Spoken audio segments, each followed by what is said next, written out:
दोस्तों आज हम बात करने जा रहे हैं गर्मियों का बहुत ही कॉमन सा यह फूल है। बहुत रंग बिरंगे चटक रंगों का यह जो फूल होता है इसे आमतौर पर घरों में लगाया जाता है। इसकी पूरी जानकारी के बारे में हम आगे विवरण देंगे। इन फूलों को नैनो क्लॉक के नाम से भी जानते हैं या मॉस रोज के नाम से भी जानते हैं, बिच्छी फूल भी कहते हैं कुछ इलाकों में। और इसका जो साइंटिफिक नाम होता है पोर्टुलुका ग्रैंडिफ्लोरा है। और ये जो आप सामने में देख रहे हैं ये पोर्टुलुका ओलेरेशिया यानी पर्सलेन के नाम से इसे जानते हैं। तो यह दोनों डिफरेंट, वैसे तो एक ही प्रजाति के हैं पोर्टुलुका के, और परंतु इसमें दोनों में थोड़ी सी भिन्नताएं रहती हैं। तो इसके बारे में हम पूरी जानकारी देंगे। यह बहुत ही रंग बिरंगे जो ढेर सारे जब फूल लगते हैं तो गार्डन बहुत ही खूबसूरत दिखाई देता है।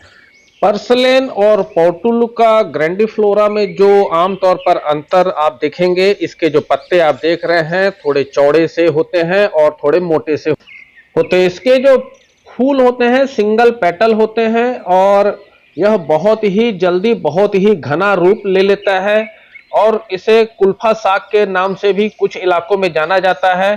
शायद इसकी सब्जी बनाकर खाई जाती है, परंतु हमारे चैनल में इसका कोई विवरण नहीं दे रहे हैं कि इसे किस तरह से खाना है। यह हमने जो गूगल सर्च में ही देखा था और कुछ किताबों को पढ़ने के बाद में हमें समझ में आया था। तो अब हम इसके जो पोर्टुलुका होता है, पोर्टुलुका के जो पत्ते होते हैं आप देखेंगे काफी बारीक से होते हैं। और जो दूसरा अंतर आप देख रहे हैं, इसके जो फूल हैं, जो ग्रैंडिफ्लोरा के जो फूल होते हैं यह घने होते हैं, बिल्कुल छोटे छोटे गुलाब की तरह। तो छोटे छोटे गुलाब की तरह होने के कारण मॉस रोज कहते हैं। इसे गार्डन में लगा देने से गार्डन की खूबसूरती बहुत अधिक बढ़ जाती है। अब इसे हम प्रोपोगेट करना बताएंगे और इसकी मिट्टी के बारे में आपको जानकारी देंगे। इस तरह से कोई भी एक इसकी टहनी आप ले सकते हैं और उसे प्रोपोगेट कर सकते हैं। पहले हम मिट्टी के बारे में बात कर लेते हैं। जिस भी मिट्टी को हमें तैयार करना है उसमें रेत की मात्रा थोड़ी अधिक रखनी है। गार्डन सॉइल लीजिए 40% और रेत लीजिए 30%।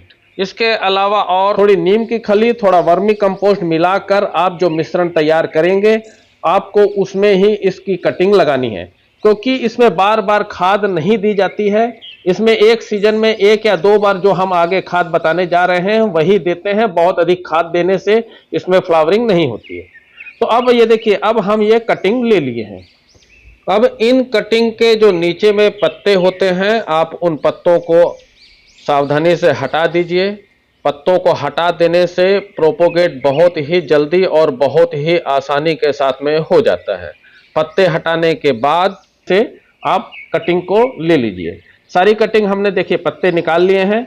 अब आपको क्या करना है, देखिए मिट्टी में हमने पानी डाल दिया है और इस तरह से एक एक करके हम लगभग 1 इंच के आसपास में गड़ा दे रहे हैं। 1 इंच आधा इंच के आसपास में से गड़ा देंगे और पूरे अच्छी तरह से देखिए इसे एक ही साथ में हम ढेर सारे पौधों को तैयार कर सकते हैं, क्योंकि यह बहुत ही आसानी के साथ में प्रोपोगेट होने वाला पौधा होता है। तो इसलिए आप इसे इस तरह से पास पास में भी अगर लगा देंगे तो वह बहुत ही घना और बहुत ही खूबसूरत लुक दिए हुए आपका पौधे तैयार हो जाएंगे। इस तरह से जब आप कटिंग लगा लें तो इसमें ऊपर में हल्की सी शावरिंग कर दीजिए, क्योंकि शावरिंग कर देने से मिट्टी सेट हो जाएगी और उसमें कटिंग के आसपास मिट्टी अच्छी तरह से चिपक जाएगी। आपको जो भी गमले लेने हैं, गमलों का जो ड्रेनेज होल होता है उसे अच्छी तरह से जांच लीजिए।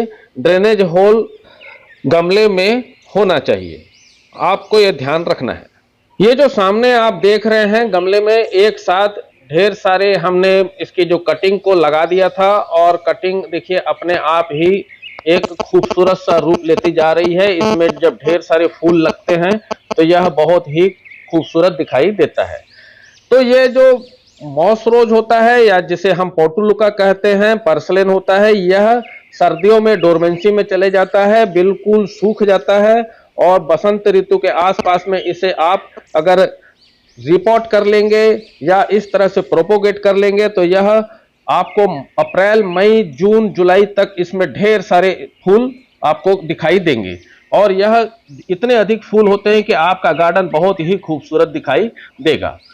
तो अब हम बात कर लेते हैं। देखिए हमने ये देखो एक और कटिंग इस तरह से लगाई है और इसे ऊपर में हमने गोल जाली लगाकर इसे तैयार किया है और इसमें जब फूल खिलते हैं तो यह भी एक बहुत शानदार लुक दिखाई देता है। ये हमने बीज से तैयार किए हुए पौधे हैं और बीज भी देखेंगे आपको छोटा से एक प्लास्टिक के पाइप में हमने लगाए थे और वहीं पर इसके पौधे तैयार हो गए हैं। तो इस तरह से आप बीज के सहारे में तैयार कर सकते हैं, परंतु बीज के सहारे तैयार करने में काफी वक्त लगता है। हमें ऑनलाइन में कुछ नए कलर लेने थे, इसलिए हमने इसे बीज लाकर बीज के सहारे इसे तैयार किया था। अब हम बात करेंगे इसमें अब किस तरह की दो खाद के बारे में बताने जा रहे हैं। दोनों खाद को आप ध्यान से देखिएगा। पहला जो आपको, अगर आपके गार्डन में पोर्टुलुका में फूल नहीं आ रहे हैं तो सबसे पहले आपको करना क्या है, 1 चम्मच आप एनपीके अगर आपके पास में अवेलेबल है तो 19-19-19 का 1 चम्मच के आसपास में 1 लीटर पानी में डालकर स्प्रे कर दीजिए, तो इसमें बिल्कुल 100% इसमें फूल आएंगे। और दूसरा जो आप मेरे हाथ में ये देख रहे हैं, ये है कॉफ़ी पाउडर। कॉफ़ी पाउडर जो होता है, आप इसमें अगर डाल देंगे तो इसमें मल्टी न्यूट्रिशन होता है और आपको या तो सीवीड का उपयोग करेंगे, वो काफ़ी महंगा पड़ता है, तो आप सिर्फ यह 2 रुपए का एक पाउच आएगा, आप उसे 1 लीटर पानी में मिला दीजिए और इसे अगर हम स्प्रे करेंगे तो इसमें मल्टी न्यूट्रिशन मिलेंगे और 100% इसमें फूल खिलेंगे। अगर आपके पोर्टुलुका में या मॉस रोज में 9 o'clock में अगर आपके फूल नहीं आ रहे हैं तो आपको इस तरह से एक छोटा सा कॉफ़ी पाउडर का पाउच ले लेना है और उसे 1 लीटर पानी में मिला दीजिए। मिलाने के बाद में उसे अच्छी तरह से हिलाकर मिलाना है, क्योंकि यह थोड़ा सा भी इसमें बचा हुआ नहीं रहना चाहिए। बचा हुआ रहेगा तो वह नुकसान पहुंचा सकता है और आपके शावर को भी, स्प्रे को भी प्रॉब्लम होगा, उस वहाँ से स्प्रे नहीं हो पाएगा। तो इस तरह से अच्छी तरह से कॉफ़ी पाउडर को मिला देना है।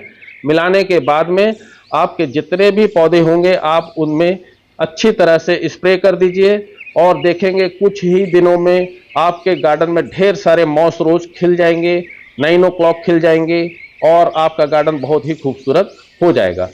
इस पौधों में अगर कीड़े मकोड़ों की बात करेंगे तो इनमें आमतौर पर जो मिलीबग बहुत अधिक लगता है, तो मिलीबग के लिए आपको बीच बीच में शाम के समय जब फूल ना खिले हों तो उस समय आप नीम के तेल का स्प्रे कर सकते हैं या आप इसमें केमिकल का भी स्प्रे कर सकते हैं। बिल्कुल खाने वाला चीज़ तो ये है नहीं, फूलों का पौधा है और इसमें आप स्प्रे कर सकते हैं। तो इससे आपका ये जो पौधा है ढेर सारे फूल जनरेट करता रहेगा और सीजन में आपका जो गार्डन है बहुत ही खूबसूरत बना रहेगा। बस आपको इन 2 चीज़ों को खास तौर से ध्यान रखना है। इसे छाया में नहीं रखना है और इसकी मिट्टी में पानी नहीं रुकना चाहिए। इसे धूप बहुत पसंद होती है, जितनी अधिक धूप में यह रहेगा उतने अच्छी तरह से इसमें फूल खिलेंगे। बार बार पानी नहीं देना है और बहुत अधिक खाद नहीं देनी है। तो आज के लिए बस इतना ही। अगर आपको ये वीडियो पसंद आया हो तो अपनी प्रतिक्रिया जरूर दें और हमारे चैनल को लाइक करें, सब्सक्राइब करें। बहुत बहुत धन्यवाद।